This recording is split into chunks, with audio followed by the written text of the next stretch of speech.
یورپی ممالک کے فوجی دستے گرین لینڈ پہنچنا شروع ہو گئے. فرانس، جرمنی، ناروے اور سویڈن نے محدود تعداد میں فوج بھیج دی. ترجمان وائٹ ہاؤس کیرولائن لیوٹ کا کہنا ہے یورپی فوجی دستوں کی تعیناتی امریکی صدر کے فیصلے پر اثر انداز نہیں ہوگی اور نہ ہی گرین لینڈ کے حصول کے ہدف کو متاثر کرے گی.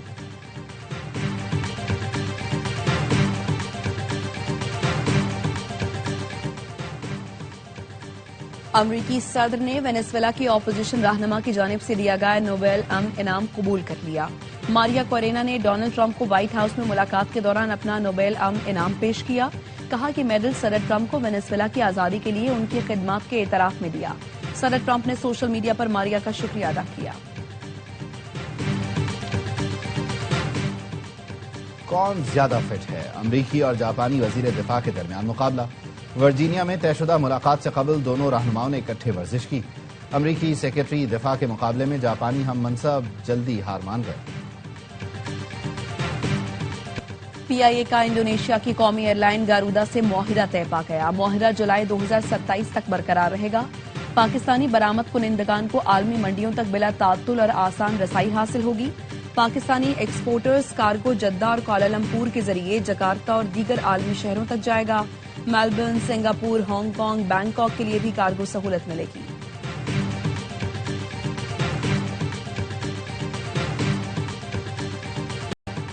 ملک کے مختلف علاقوں میں شدید سردی. چترال کے ندی نالوں میں پانی جم گیا. اسکردو میں موسم سرما کی پہلی برف باری. خیبر پختونخوا میں آج سے 23 جنوری تک بارش متوقع. 20 سے 23 جنوری پنجاب میں بھی بادل برسنے کا امکان. محکمہ موسمیات کی سندھ میں 22 اور 23 جنوری کو بارش کی پیش گوئی. اسلام آباد میں دھند کے باعث حد نگاہ متاثر. آئندہ ہفتے بارش متوقع.